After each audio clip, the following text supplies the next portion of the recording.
I believe that this hearing is based on an entirely false premise. Do you want me to believe that the retiree, male or female, sitting in wherever he lives in the United States of America, is not concerned as much about whether he's going to wake up to have his house under him tomorrow morning when he sees the glaciers melting? That has nothing to do with retirement. That's what we're talking about. We're not saying that the investment should not be reasonable, thought out. I'm saying today, this is what I personally believe, that the factors that we're talking about as if they're something from Mars, happening here right now, been happening, whether it's the environment, whether it's social factors, and whether it's whatever. Fiduciaries are obligated to act in the best financial interest of beneficiaries. We all know that. This is not grade school here. There's no evidence that I've read, you can direct me, properly speaking, of environmental, social, governance factors harming investors. Now, you may not make as much if you take those factors into consideration, but that doesn't say they're irrelevant or are not as important. None of you said they're irrelevant. I'm not saying that. Sustainable investments often provide the greatest returns over the long term. This is a partisan attempt to stoke fear over a total non-issue. It is a distraction from the majority's other failures. Here's the truth. This is what I believe. This is one of the most dysfunctional and unproductive Congress in history, according to many. Democrats are protected in retirement security. You've heard about the Butch-Lewis Act. Read it. See what it says. I think it's very important to the future of what we're talking about today. I may be wrong. Show me. Democrats have protected retirement security for many, many workers. Not a single member on the other side of the aisle voted for this essential relief last Congress. Greetings, friends. As another government shutdown nears, millions of Americans are beginning to worry about Medicare, their SNAP benefits, and Social Security. The big question is, will a government shutdown affect my benefits? Officials have finally released important information that all Americans should be aware of in the case of a government shutdown. My dear friends, please do me a big favor and watch until the end of this video, because I'll be going over what you need to know. Also, every Friday, I will be announcing several winners for the Walmart gift card giveaway. If you would like to enter these weekly giveaway, friends, please click and like several of my videos, and then comment below the keyword of each video that you watch.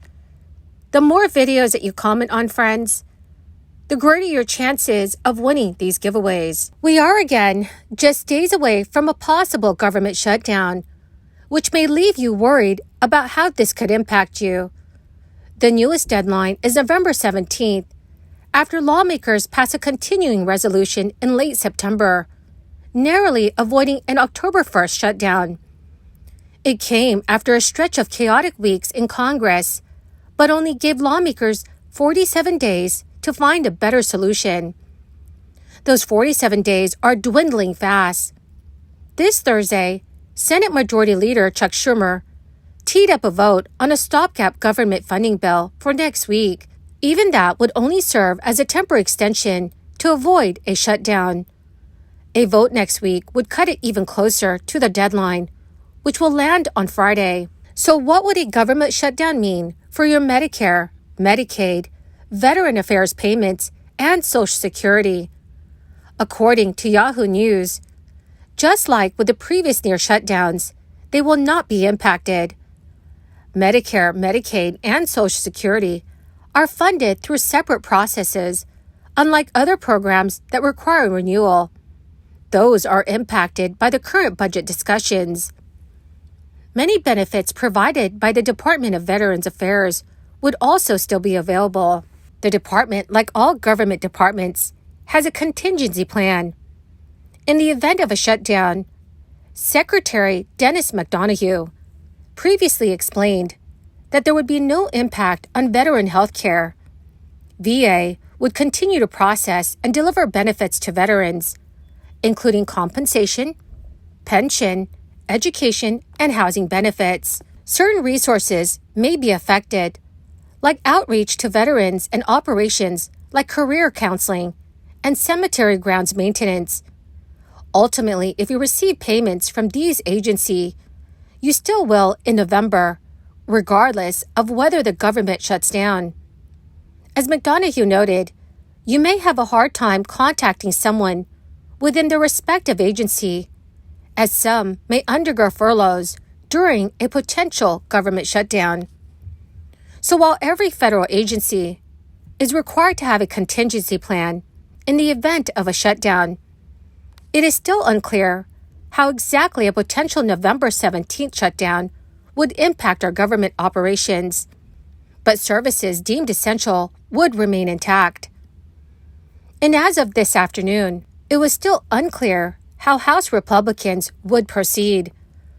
For the second time in a week, the House also canceled votes on 2 funding bills that lacked the support to pass, adding to the dysfunction.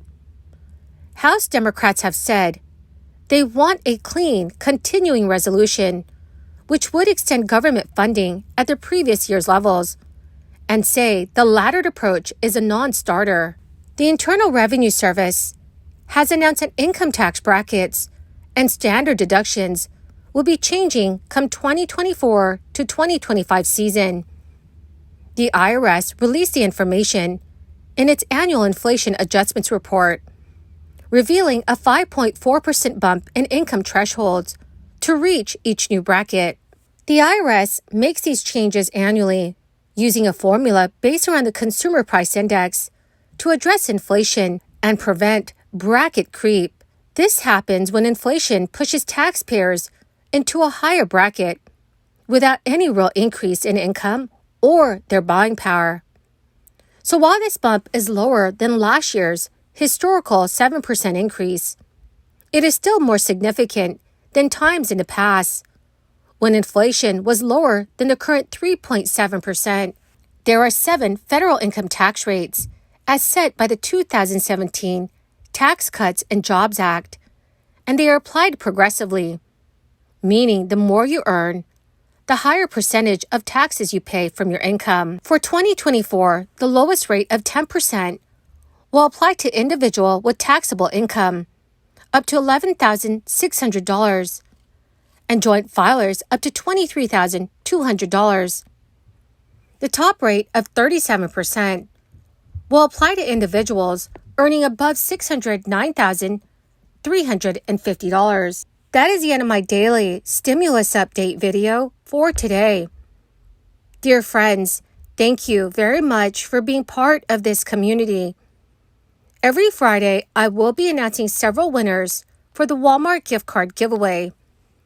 If you would like to enter these weekly giveaway, friends, all you have to do is click and like several of my videos, and then comment below the keyword of each video that you watch. The more videos that you comment on, friends, the greater your chances of winning these giveaways. The winners of yesterday's Walmart gift card giveaway is Vivian McKeithen and Jasmine Borjaquez. Congratulations, my dearest friends. To claim your gift cards, please check your notifications page and send me a message. Or, my dear friends, you could message me on my Facebook page. Thank you and have a wonderful and very blessed weekend.